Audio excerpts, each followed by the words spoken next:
Hello friend, আসসালামু আলাইকুম। আজকের ভিডিওতে আমি তোমাদেরকে দেখাবো তোমরা কিভাবে খুব সহজেই সুন্দর ফুলটি বানাতে পারবে। তোমরা যে রঙের ফুল বানাতে চাও তোমরা সবাই ঠিক সেই রকমেরই কাগজ নিবা। যেহেতু আমি ফুলটি সাদা কালার বানাবো বা আমার কাছে রঙিন পেপার নেই, তার জন্য আমি সাদা কালার পেপারে এরকম করে সার্কেল কাট করে নিচ্ছি। আর তোমরা ফুলগুলো সার্কেল এত সুন্দর বা স্মুথ ভাবে কাটার কোনো দরকার নেই।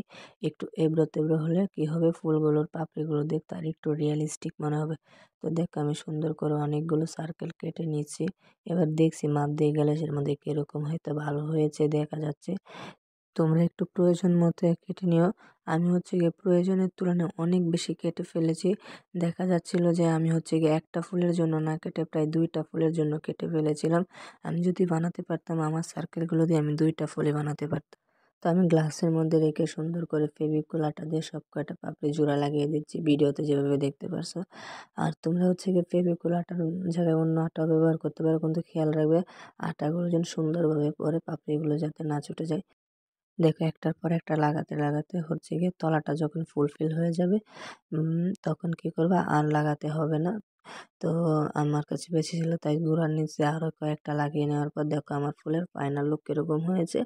অবশ্যই তোমরা কমেন্ট বক্সে বলে যাবে। তো আজকের মতো ভিডিও এতটুকুই।